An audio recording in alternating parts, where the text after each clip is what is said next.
On the first day of school in Detroit last week, only 54% of the kids showed up. That's just slightly better than the year before when 51% of Detroit kids attended on the first day.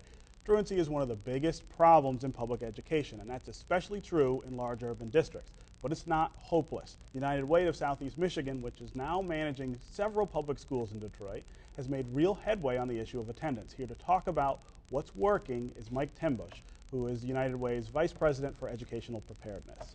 Welcome back to ABJ. I know we've had you here before.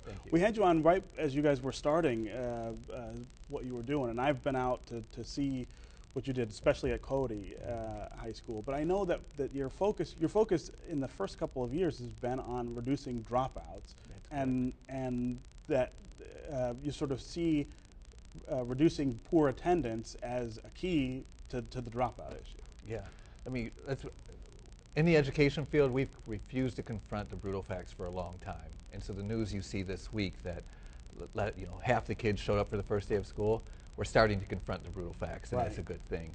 So one of the brutal facts that we had in Detroit was 6-7 years ago, we had 13,000 freshmen, 8,000 sophomores, 5,000 kids were dropping out. But at that time, the state measured the graduation rate by the number of seniors who came in and the number of seniors who left. And in Detroit, we're at 89% and feeling good about ourselves. But that was horrible, right?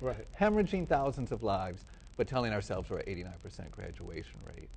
So in confronting the brutal facts, we started in Detroit as well as it was happening nationally. Let's take a look at the number of freshmen versus the number of sophomores. And I'm so pleased to report that whereas Cody and Osborne historically may have had 700 freshmen, only less than 350 came back as sophomores.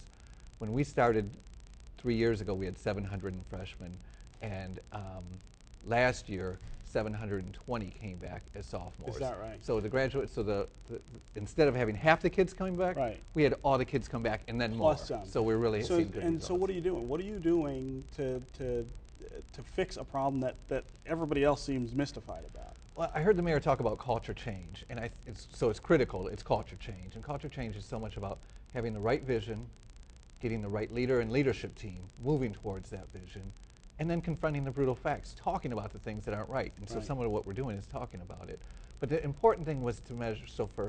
Was to look at every kid who misses 20 or more days of school as a 9th grader and fails 2 or more classes is likely to be a dropout. That's a potential dropout. That's a potential drop. Not only potential, it's a statistical likelihood of dropping out. And so once we had the right leaders in, not only did they bring the right teachers, but the teachers started to say, not only am I teaching history to 5 classes, but there are going to be 20 kids, those Stephen Hendersons and Mike Tenbusch's, 20 kids who I'm going to get from freshman orientation in high school to freshman orientation in college.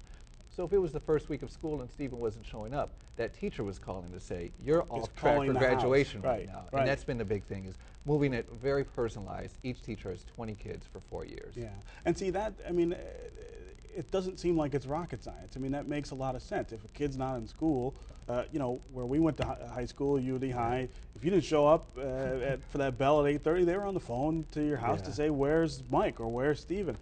Why is it taking us so long in the public schools to get to that model? I think we were really misled for a long time of thinking we can't solve the schools until we solve poverty. And I think that was just backwards, right? Education has always been the piece in America that has helped people move from poverty. Move out of it. Yeah, exactly.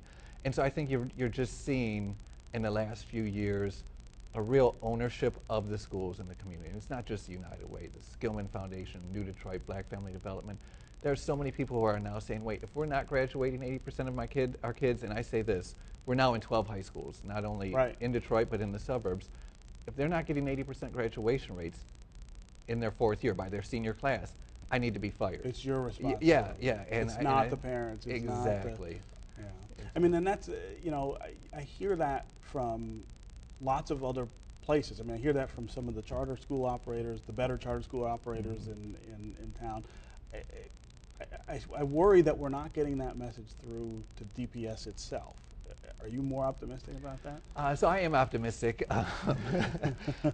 You're always optimistic. I tell you what, Roy Roberts is a phenomenal. I mean, he's a gift to America, right? That's, and for him to return to Detroit, but this won't be done with one great man. It really requires the community together. And you just see that. So there was just an event that Secretary Duncan was at this morning out at one of the schools. Sure. And I got to tell you, the most beautiful thing is, as I was walking into it, I just heard a mother talking with her daughter on the way in, and I hope the mother sees this, about a student named Mary who has the same name as her grandmother. And I just saw such a beautiful connection between mother and daughter. And I said, no matter what happens, that daughter is going to be successful because of the way the mother is just so nurturing her. And I just find that that's growing. Right. I think we are taking much better care of our children. Yeah. One of the things you guys did at Cody was you split the school up into that was a big academies. thing. Was that necessary to do this sort of each teacher with 20 kids thing? It's all about span of control. Right. Yeah, you couldn't have one principal with 2,000 kids and expect there to be any relationship. Right. So we broke a school that had 1,500 kids into 3 schools, each one having 500 kids. And again, instead of one teacher with 150 kids in 5 different classes, that may still happen, but there's 20, you're going to get to college. Right. And so in year 3, is this year 3 or 4? We're now in, well, it's year 4. Year 1 was planning. We're now in our year 3, so we have an 11th grade class. So you have 11th grade class. What's the difference that you're seeing with those kids right now? I mean, I know they're there, I know, which is the first big difference because they would mostly be gone. But what else do you see? We have a big benchmark this spring when they take the ACT for the first time. Right. And so we have deplorable ACT scores on average of 15 in our schools. Charter and Detroit Public Schools are like in Detroit. Everybody's in the same boat on 15.2 average. Like there's not one is better. Right. It's got to be an 18 for a kid to do well in college. You have to at least get there. So that will be a big thing. But what we've found in some of the charter schools that have moved their kids into graduation at high rates is even when they had a 16 or a 17 on the ACT, that their success in high school created this kind of resilience and perseverance in them that carried them. That when financial aid said we're not paying everything you need, they still figured out a way to borrow money to get money. So there's a resilience that our kids, and I can see it in the kids at the Cody and the Osborne campuses. It's the way they look you in the eye and shake your hand and smile and say your name when you come into the building. There's something, the culture is changing. Yeah. Boy, that'll be something next year when you get that first group of them to that stage and give them those diplomas. I was thinking this morning we're going to ask President Obama to be the keynote speaker. Somebody should be there big, right? I mean, it's such a dramatic turnaround. And it bodes really well for the state of Michigan. We've had thousands of kids not graduating from high school, and now you're looking at thousands of kids who would have been on the streets going to college. Right. It's a completely different southeastern Michigan. Yeah. Okay. Well, great to have you back, and we'll check in with you again right before those kids graduate, maybe. Thanks so much, Stephen. All right. Thank you for being here.